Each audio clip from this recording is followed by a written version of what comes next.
ദൈവത്തിരുനാമം വാഴ്ത്തപ്പെടുമാറാകട്ടെ. ഇന്ന് 71 ദിവസം. നാം വായിക്കുന്നത് പുറപ്പാട് പുസ്തകം 21 അധ്യായം, സങ്കീർത്തനങ്ങൾ 71 അധ്യായവും വിശുദ്ധ യോഹന്നാൻ എഴുതിയ സുവിശേഷം 3 അധ്യായവുമാണ്. പുറപ്പാട് പുസ്തകം 21 അധ്യായം. അവരുടെ മുമ്പാകെ നീ വെക്കേണ്ടുന്ന ന്യായങ്ങളാവിത്. ഒരു എബ്രായ ദാസനെ വിലയ്ക്ക് വാങ്ങിയാൽ 6 സംവത്സരം സേവിച്ചിട്ട് 7-ാം സംവത്സരത്തിൽ അവന് ഒന്നും കൊടുക്കാതെ സ്വതന്ത്രനായി പോയിക്കൊള്ളട്ടെ. ഏകനായി വന്നുവെങ്കിൽ ഏകനായി പോകട്ടെ. അവന് ഭാര്യ ഉണ്ടായിരുന്നുവെങ്കിൽ ഭാര്യയും അവനോട് കൂടെ പോകട്ടെ. അവന്റെ യജമാനൻ അവന് ഭാര്യയെ കൊടുക്കുകയും അവൾ അവന് പുത്രന്മാരെയോ പുത്രിമാരെയോ പ്രസവിക്കുകയും ചെയ്തിട്ടുണ്ടെങ്കിൽ ഭാര്യയും മക്കളും യജമാനന് ഇരിക്കണം. അവൻ ഏകനായി പോകണം. എന്നാൽ ദാസൻ, ഞാൻ എൻ്റെ യജമാനനെയും എൻ്റെ ഭാര്യയെയും മക്കളെയും സ്നേഹിക്കുന്നു, ഞാൻ സ്വതന്ത്രനായി പോകയില്ല എന്ന് തീർത്തു പറഞ്ഞാൽ യജമാനൻ അവനെ ദൈവസന്നിധിയിൽ കൂട്ടിക്കൊണ്ടു ചെന്ന് കതകിന്റെയോ കട്ടളക്കാലിന്റെയോ അടുക്കൽ നിർത്തിയിട്ട് സൂചി കൊണ്ട് അവന്റെ കാത് കുത്തി തുളയ്ക്കണം. പിന്നെ അവൻ എന്നേക്കും അവന് ദാസനായിരിക്കണം. ഒരുത്തൻ തന്റെ പുത്രിയെ ദാസിയായി വിറ്റാൽ അവൾ ദാസന്മാർ പോകുന്നത് പോലെ പോകരുത്. അവളെ തനിക്ക് സംബന്ധത്തിന് നിയമിച്ച യജമാനന് അവളെ ബോധിക്കാതിരുന്നാൽ അവളെ വീണ്ടെടുപ്പാൻ അവൻ അനുവദിക്കണം. അവളെ ചതിച്ചതുകൊണ്ട് അന്യജാതിക്ക് വിറ്റുകളവാൻ അവന് അധികാരമില്ല. അവൻ അവളെ തന്റെ പുത്രന് നിയമിച്ചുവെങ്കിൽ പുത്രിമാരുടെ ന്യായത്തിന് തക്കവണ്ണം അവളോട് പെരുമാറണം. അവൻ മറ്റൊരുത്തിയെ പരിഗ്രഹിച്ചാൽ അവളുടെ ഉപജീവനവും ഉടുപ്പും വിവാഹമുറയും കുറയ്ക്കരുത്. ഈ 3 കാര്യവും അവൻ അവൾക്ക് ചെയ്യാതിരുന്നാൽ അവളെ പണം വാങ്ങാതെ വെറുതെ വിട്ടയക്കണം. ഒരു മനുഷ്യനെ അടിച്ചു കൊന്നവൻ മരണശിക്ഷ അനുഭവിക്കണം. അവൻ കരുതി കൂട്ടാതെ അങ്ങനെ അവന്റെ കൈയാൽ സംഭവിപ്പാൻ ദൈവം സംഗതി വരുത്തിയാൽ അവൻ ഓടിപ്പോകേണ്ടുന്ന സ്ഥലം ഞാൻ നിയമിക്കും. എന്നാൽ ഒരുത്തൻ കരുതിക്കൂട്ടി കൂട്ടുകാരനെ ചതിച്ചു കൊന്നതെങ്കിൽ അവൻ മരിക്കേണ്ടതിന് നീ അവനെ എൻ്റെ യാഗപീഠത്തെങ്കിൽ നിന്നും പിടിച്ചുകൊണ്ടു പോകണം. തന്റെ അപ്പനെയോ അമ്മയോ അടിക്കുന്നവൻ മരണശിക്ഷ അനുഭവിക്കണം. ഒരുത്തൻ ഒരാളെ മോഷ്ടിച്ചിട്ട് അവനെ വിൽക്കുകയാകട്ടെ അവന്റെ കൈവശം അവനെ കണ്ടുപിടിക്കുകയാകട്ടെ ചെയ്താൽ അവൻ മരണശിക്ഷ അനുഭവിക്കണം. തന്റെ അപ്പനെയോ അമ്മയോ ശപിക്കുന്നവൻ മരണശിക്ഷ അനുഭവിക്കണം. മനുഷ്യൻ തമ്മിൽ ശണ്ട കൂടിയിട്ട് ഒരുത്തൻ മറ്റവനെ കല്ലുകൊണ്ടോ മുഷ്ടി കൊണ്ടോ കുത്തിയതിനാൽ അവൻ മരിച്ചു പോകാതെ കിടപ്പിലാകുകയും പിന്നെയും എഴുന്നേറ്റ് വടിയൂന്നി വെളിയിൽ നടക്കുകയും ചെയ്താൽ കുത്തിയവനെ ശിക്ഷിക്കരുത്. എങ്കിലും അവൻ തന്റെ മിനക്കേടിനു വേണ്ടി കൊടുത്ത് അവനെ നല്ലവണ്ണം ചികിത്സിപ്പിക്കണം. ഒരുത്തൻ തന്റെ ദാസനെയോ ദാസിയോ തൽക്ഷണം മരിച്ചു പോകത്തക്കവണ്ണം വടികൊണ്ട് അടിച്ചാൽ അവനെ നിശ്ചയമായി ശിക്ഷിക്കണം. എങ്കിലും അവൻ 1-2 ദിവസം ജീവിച്ചിരുന്നാൽ അവനെ ശിക്ഷിക്കരുത്. അവൻ അവന്റെ മുതലല്ലോ.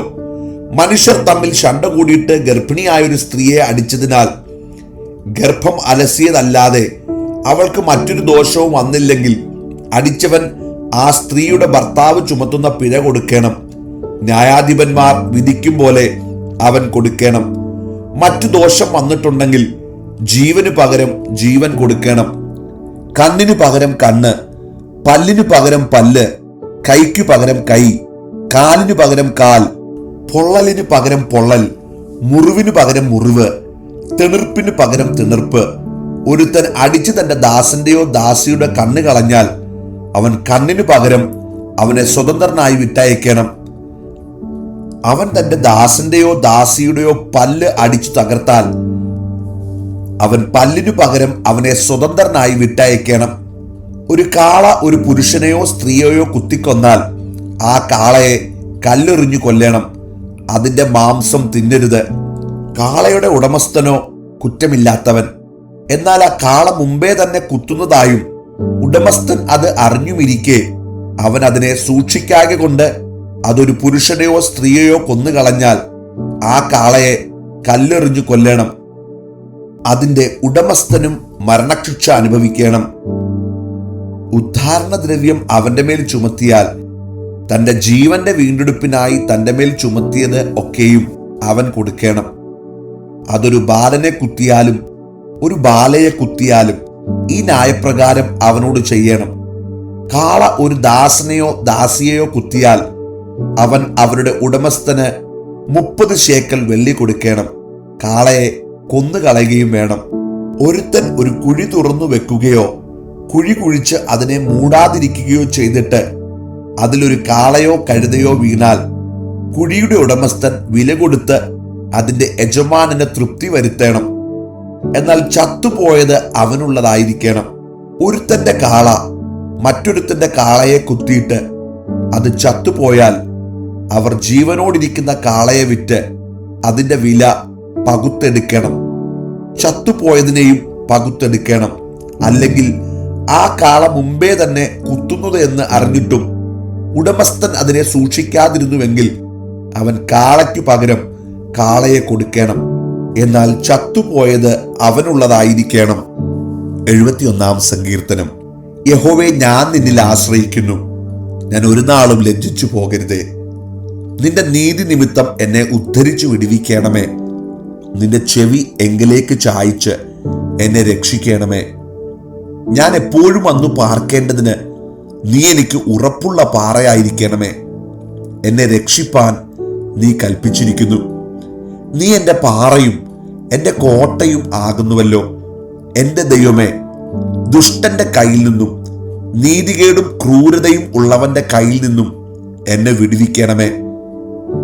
യഹോവയായ കർത്താവേ, നീ എൻ്റെ പ്രത്യാശയാകുന്നു. ബാല്യം മുതൽ നീ എൻ്റെ ആശ്രയം തന്നെ. ഗർഭം മുതൽ നീ എന്നെ താങ്ങിയിരിക്കുന്നു. എൻ്റെ അമ്മയുടെ ഉദരത്തിൽ നിന്ന് എന്നെ എടുത്തവൻ നീ തന്നെ. എൻ്റെ സ്തുതി എപ്പോഴും നിന്നെക്കുറിച്ചാകുന്നു. ഞാൻ പലർക്കും ഒരത്ഭുതമായിരിക്കുന്നു. നീ എൻ്റെ ബലമുള്ള സങ്കേതമാകുന്നു. എൻ്റെ വായ് നിന്റെ സ്തുതി കൊണ്ടും ഇടവിടാതെ നിന്റെ പ്രശംസ കൊണ്ടും നിറഞ്ഞിരിക്കുന്നു. വാർദ്ധക്യകാലത്ത് നീ എന്നെ തള്ളിക്കളയരുതേ. ബലം ക്ഷയിക്കുമ്പോൾ എന്നെ ഉപേക്ഷിക്കുകയുമരുതേ. എൻ്റെ ശത്രുക്കൾ എന്നെക്കുറിച്ച് സംസാരിക്കുന്നു. എൻ്റെ പ്രാണഹാനിക്കായി കാത്തിരിക്കുന്നവർ കൂടി ആലോചിക്കുന്നു. ദൈവം അവനെ ഉപേക്ഷിച്ചിരിക്കുന്നു, പിന്തുടർന്ന് പിടിപ്പീൻ. വിടുവിപ്പാൻ ആരുമില്ല എന്ന് അവർ പറയുന്നു. ദൈവമേ, എന്നോട് അകന്നിരിക്കരുതേ. എൻ്റെ ദൈവമേ, എന്നെ സഹായിപ്പാൻ വേഗം വരണമേ. എൻ്റെ പ്രാണന് വിരോധികളായവർ ലജ്ജിച്ചു നശിച്ചു പോകട്ടെ. എനിക്ക് അനർത്ഥം അന്വേഷിക്കുന്നവർ നിന്ന കൊണ്ടും ലജ്ജ കൊണ്ടും മൂടിപ്പോകട്ടെ. ഞാനോ എപ്പോഴും പ്രത്യാശിക്കും. ഞാൻ മേൽക്കുമേൽ നിന്നെ സ്തുതിക്കും. എൻ്റെ വായ് ഇടവിടാതെ നിന്റെ നീതിയെയും രക്ഷയെയും വർണ്ണിക്കും. അവയുടെ സംഖ്യ എനിക്കറിഞ്ഞുകൂടാ.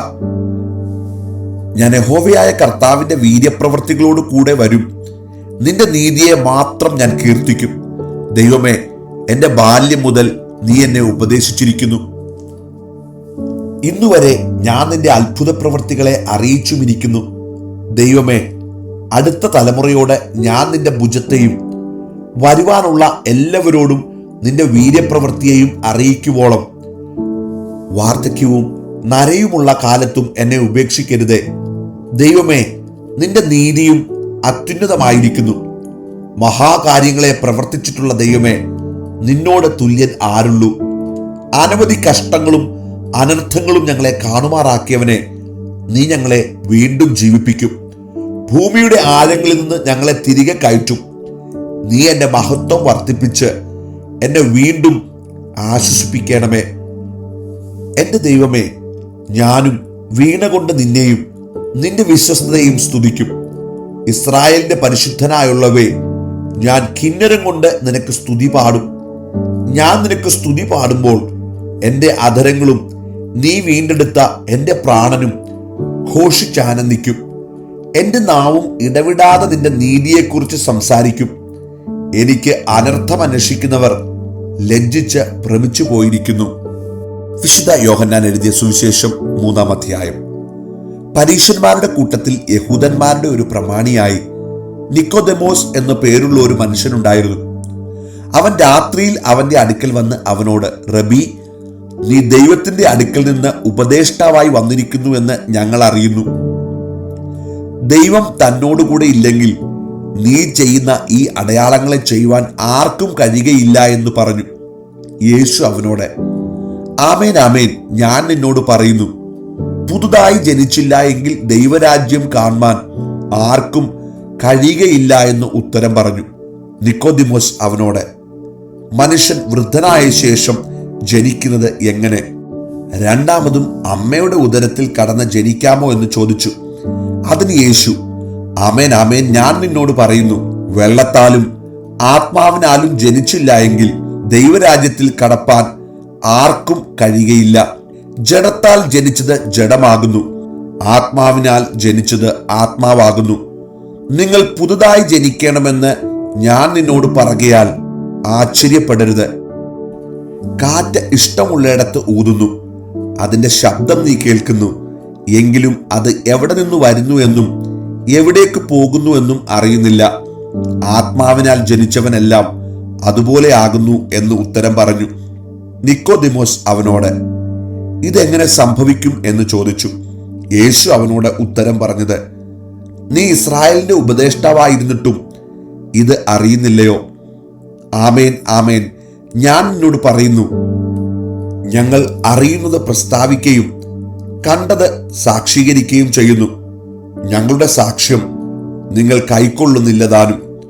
ഭൂമിയിലുള്ളത് നിങ്ങളോട് പറഞ്ഞിട്ട് നിങ്ങൾ വിശ്വസിക്കുന്നില്ലെങ്കിൽ സ്വർഗത്തിലുള്ളത് നിങ്ങളോട് പറഞ്ഞാൽ എങ്ങനെ വിശ്വസിക്കും? സ്വർഗത്തിൽ നിന്ന് ഇറങ്ങി വന്ന മനുഷ്യപുത്രനല്ലാതെ ആരും സ്വർഗത്തിൽ കയറിയിട്ടില്ല. മോശ മരുഭൂമിയിൽ സർപ്പത്തെ ഉയർത്തിയതുപോലെ മനുഷ്യപുത്രനെയും ഉയർത്തേണ്ടതാകുന്നു. അവനിൽ വിശ്വസിക്കുന്ന ഏവനും നിത്യജീവൻ പ്രാപിക്കേണ്ടതിന് തന്നെ തന്റെ ഏകജാതനായ പുത്രനിൽ വിശ്വസിക്കുന്ന ഏവനും നശിച്ചു പോകാതെ നിത്യജീവൻ പ്രാപിക്കേണ്ടതിന് ദൈവം അവനെ നൽകുവാൻ തക്കവണ്ണം ലോകത്തെ സ്നേഹിച്ചു. ദൈവം തന്റെ പുത്രനെ ലോകത്തിൽ അയച്ചത് ലോകത്തെ വിധിപ്പാനല്ല, ലോകം അവനാൽ രക്ഷിക്കപ്പെടുവാനത്രേ. അവനിൽ വിശ്വസിക്കുന്നവന് ന്യായവിധിയില്ല. വിശ്വസിക്കാത്തവന് ദൈവത്തിന്റെ ഏകജാതനായ പുത്രന്റെ നാമത്തിൽ വിശ്വസിക്കാകയാൽ ന്യായവിധി വന്നു കഴിഞ്ഞു. ന്യായവിധി എന്നതോ, വെളിച്ചം ലോകത്തിൽ വന്നിട്ടും മനുഷ്യരുടെ പ്രവൃത്തി ദോഷമുള്ളതാകയാൽ അവർ വെളിച്ചത്തെക്കാൾ ഇരുളിനെ സ്നേഹിച്ചത് തന്നെ. തിന്മ പ്രവർത്തിക്കുന്നവനെല്ലാം വെളിച്ചത്തെ പകയ്ക്കുന്നു, തന്റെ പ്രവൃത്തിക്ക് ആക്ഷേപം വരാതിരിപ്പാൻ വെളിച്ചത്തിങ്കിലേക്ക് വരുന്നതുമില്ല. സത്യം പ്രവർത്തിക്കുന്നവനോ തന്റെ പ്രവൃത്തി ദൈവത്തിൽ ചെയ്തിരിക്കയാൽ അത് വെളിപ്പെടേണ്ടതിന് വെളിച്ചത്തിങ്കിലേക്ക് വരുന്നു. അതിന്റെ ശേഷം യേശു ശിഷ്യന്മാരുമായി യഹൂദ്യ ദേശത്ത് വന്ന് അവരോടുകൂടെ സ്നാനം കഴിപ്പിച്ചുകൊണ്ടിരുന്നു. യോഹന്നാനും ശാലേമിന് അരികത്ത് ഏനോനിൽ സ്നാനം കഴിപ്പിച്ചുകൊണ്ടിരുന്നു. അവിടെ വളരെ വെള്ളമുണ്ടായിരുന്നു. ആളുകൾ വന്ന് സ്നാനമേറ്റു. അന്ന് യോഹന്നാനെ തടവിലാക്കിയിരുന്നില്ല. യോഹന്നാന്റെ ശിഷ്യന്മാരിൽ ചിലർക്ക് ഒരു യഹൂദനുമായി ശുദ്ധീകരണത്തെക്കുറിച്ച് ഒരു വാദമുണ്ടായി. അവർ യോഹന്നാന്റെ അടുക്കൽ വന്ന് അവനോട്, റബി, യോർദാൻ അക്കരെ നിന്നോടുകൂടെ ഇരുന്നവൻ, നീ സാക്ഷീകരിച്ചിട്ടുള്ളവൻ തന്നെ, ഇതാ സ്നാനം കഴിപ്പിക്കുന്നു, എല്ലാവരും അവന്റെ അടുക്കൽ ചെല്ലുന്നു എന്ന് പറഞ്ഞു. അതിന് യോഹന്നാൻ, സ്വർഗത്തിൽ നിന്ന് കൊടുത്തിട്ടല്ലാതെ മനുഷ്യന് ഒന്നും ലഭിപ്പാൻ കഴിയുകയില്ല. ഞാൻ ക്രിസ്തുവല്ല, അവനു മുമ്പായി അയക്കപ്പെട്ടവനത്രയെന്ന് ഞാൻ പറഞ്ഞതിന് നിങ്ങൾ തന്നെ എനിക്ക് സാക്ഷികളാകുന്നു. മണവാട്ടിയുള്ളവൻ മണവാളനാകുന്നു. മണവാളന്റെ സ്നേഹിതനോ നിന്ന് മണവാളന്റെ സ്വരം കേട്ടിട്ട് അത്യന്തം സന്തോഷിക്കുന്നു. ഈ എന്റെ സന്തോഷം പൂർത്തിയായിരിക്കുന്നു. അവൻ വളരണം, ഞാനോ കുറയണമെന്ന് ഉത്തരം പറഞ്ഞു. മേലിൽ നിന്ന് വരുന്നവൻ എല്ലാവർക്കും മീതെയുള്ളവൻ, ഭൂമിയിൽ നിന്നുള്ളവൻ ഭൗമികനാകുന്നു, ഭൗമികമായത് സംസാരിക്കുന്നു. സ്വർഗത്തിൽ നിന്ന് വന്നവൻ എല്ലാവർക്കും മീതെയുള്ളവനായി താൻ കാണുകയും കേൾക്കുകയും ചെയ്തത് സാക്ഷീകരിക്കുന്നു. അവന്റെ സാക്ഷ്യം ആരും കൈക്കൊള്ളുന്നില്ല. അവന്റെ സാക്ഷ്യം കൈക്കൊള്ളുന്നവൻ ദൈവം സത്യവാൻ എന്നുള്ളതിന് മുദ്രയിടുന്നു. ദൈവം അയച്ചവൻ ദൈവത്തിന്റെ വചനം പ്രസ്താവിക്കുന്നു. അവൻ ആത്മാവിനെ അളവ് കൂടാതെയല്ലോ കൊടുക്കുന്നത്. പിതാവ് പുത്രനെ സ്നേഹിക്കുന്നു, സകലവും അവന്റെ കയ്യിൽ കൊടുത്തുമിരിക്കുന്നു. പുത്രനിൽ വിശ്വസിക്കുന്നവന് നിത്യജീവനുണ്ട്. പുത്രനെ അനുസരിക്കാത്തവനോ ജീവനെ കാണുകയില്ല. ദൈവക്രോധം അവന്റെ മേൽ വസിക്കുന്നതേയുള്ളൂ. പ്രിയരെ, നാം ഇന്ന് വായിച്ച യോഹന്നാന്റെ സുവിശേഷം 3-ാം അധ്യായം 30-ാം വാക്യം എൻ്റെ ജീവിതത്തെ വളരെ സ്വാധീനിച്ചതും ഞാൻ ദിവസേന പ്രാർത്ഥിക്കുന്ന ഒരു പ്രാർത്ഥനാ വാചകവുമാണ്. യോഹന്നാൻ ഇപ്രകാരമാണ് പറഞ്ഞിരിക്കുന്നത്: അവൻ വളരണം, ഞാനോ കുറയണം. അതേ ദൈവമക്കളെ, ദിനേന നമുക്ക് ഈ പ്രാർത്ഥന ദൈവസന്നിധിയിൽ പ്രാർത്ഥിക്കാം. കർത്താവേ, ഞാൻ കുറയട്ടെ, അങ്ങ് എന്നിൽ വളരട്ടെ. ആമേൻ, ആമേൻ, ആമേൻ.